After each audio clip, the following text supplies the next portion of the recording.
set up their own schools, minimal requirements, amounts of scholars, and so on. And they have then a right to get equally funded like public schools. There's always something attached to it. That means they have to live up to minimal curriculum requirements, and they have to accept public scrutiny. That means school inspection to guarantee minimal quality standards. But aren't the schools in Holland, don't they put like about 7/8 of the curriculum, 20 of every 32 hours saying you can't, let's say you're a Muslim school, you don't speak Arabic in those other classes, obviously, so the strict standards, wouldn't they secularize and control the religious, let's say... This indeed is a problem. If you have a very detailed, all-encompassing curriculum imposed on all different kinds of schools, then having a religious school would not mean much.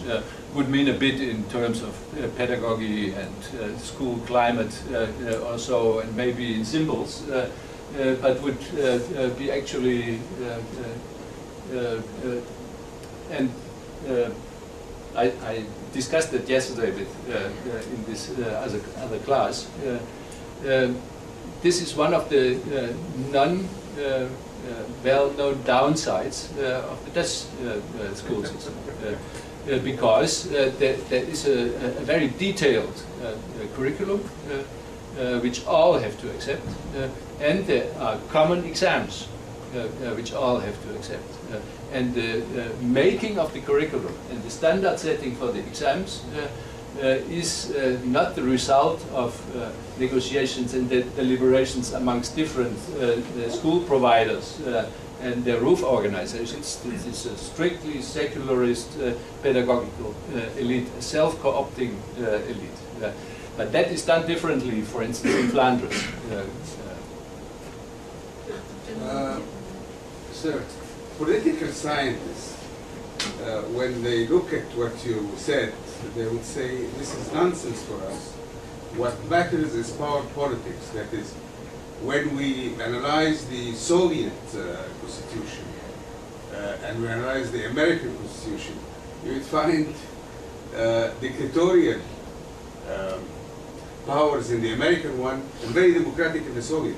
But the main thing is not to have it on paper, it's to apply. So political science wouldn't care about all this. They say, how do you apply this in a society? I happen to disagree with you. Sure. For political scientists, constitutions matter. And, as you rightly say, written constitutions, there are constitutional systems without written constitutions. The UK for quite long. But what liberal democratic constitutionalism means is acting upon these basics of liberal democratic constitutionalism and institutionalized systems, amongst them court systems and Supreme Court systems, which have the power to sanction. So, just to tackle your political scientist's argument, political scientists like Steve Monsma, Soper, and others engage in comparative study of constitutionalism in different countries and are very much interested in constitutional text and, as far as we get information, constitutional reality. But to say that constitutions are just a sheet of paper is a bit underscoring their importance. They're all the same. They all say that they're all Bibles. But the main thing is how to apply this Bible. That's the implementation of it. Here we don't disagree, because look, what case law means is looking for all difficult cases in which constitutional rights are unclear or are in conflict with each other, And all these cases come from social life. And case law also, at least if you have an effective legal system and the judicial system. Some systems, indeed, are just for fake. Clearly, the Soviet Constitution of 1937 has been the most liberal and most democratic constitution ever. But it didn't mean anything.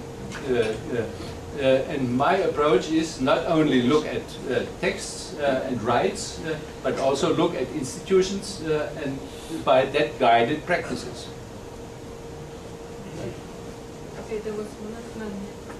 Yeah, you analyzed the Turkish case, but I just would be interested in how you would analyze the Islamic Republic of Iran, perhaps the world's only theocratic state with its religious leader and guardianship institutions, but also demonstrating some sort of liberal characteristics such as elections, a certain level of political communication, and some protection of religious minorities. And if this system was to be replaced in Iran, what sort of secular system would likely replace it? Big questions, obviously.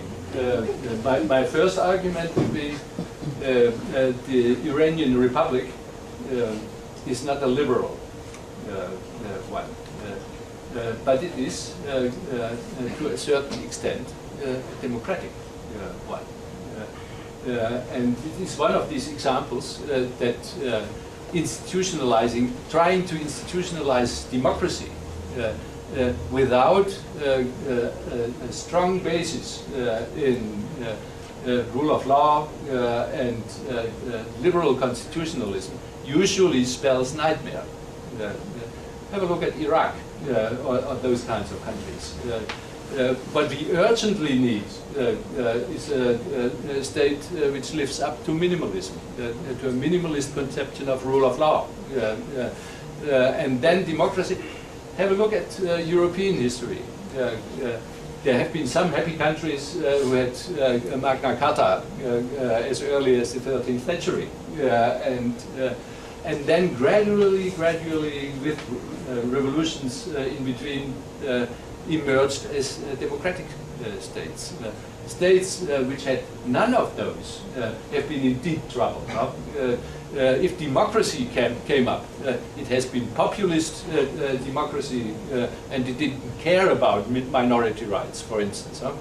All these emerging states in Eastern Europe, out of the demise of empires, they didn't come up for a very long time with minimalist requirements of a rule of law state. And the European Union has quite a lot of trouble with the Eastern enlargement to try to oversee and guarantee that, even nowadays. But the last part of your question, I'm just unable. What I would claim is that there is a development of political Islam which resists to talk the language of secularism, but is actually able to contribute to introduce rule of law and minimum standards of democracy in many of those countries. Because the non-democratic, authoritarian or autocratic elites in many of these Arab states, they are the problem, and even Muslim brothers and others try to at least develop some arguments. They have sometimes a totalistic ideology, but whether that is strong and whether that can hold if they would take over power, those are all open questions. And in Iran there are clearly similar developments. I have Sorry. last question. I just wanted to jump back to this gentleman's question about constitutional secularisms and their appearance. I noticed in your response to his question you didn't mention new regimes disestablishing ancient regimes or theocratic regimes. And I know other authors I've read, such as Ahmed Kuru and Alfred Stepan, talk about how that's an essential part of constitutional secularism, and the reason why you don't see it established in other areas. I was wondering if you could speak to that and whether you see it as relevant. I agree. I just agree with this argument. The countries which nowadays have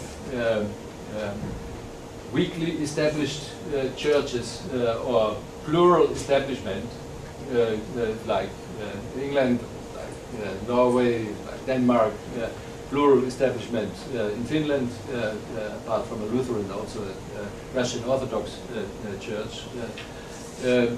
They have been more or less independent for quite a long time.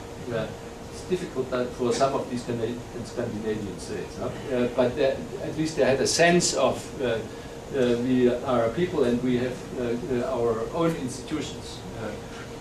That means that over a process of at least 2 centuries, the then established churches learned to become decent and to become tolerant. Nowadays, most of these churches are more in favor of protection of minority religions and give them a fair amount of similar privileges to those they have than all secularists around. Whereas crumbling empires usually live disaster. Have a look at the post-Soviet empire or the explosion of Yugoslavia, and that also holds obviously for the fall of the Ottoman Empire, because there are historians, and I'm quite favorable to these interpretations, trying to show that late Ottomanism, if it would not have been opposed, if how do you call that? Chauvinist nationalism would not have led to the breakdown of the empire. Would have evolved in a way that it not only guarantees civil rights, that it already did, not only guaranteeing religious protection, at least for the religions of the book, but also democratized from the inside. This all did not happen. And in place of that, we get a very aggressive, very elitist, top-down Kemalism, which introduced so-called modernization from above. And Turkey is still under the spell of these Kemalist elites. Thanks to it. Thanks to it. I think we have, I'm realizing that there's more interest, but I think I have to close the question and answer session. We're going to have a reception coming, so I'm going to be unpacked, and Veit will be here to answer the question. And thanks again for being here.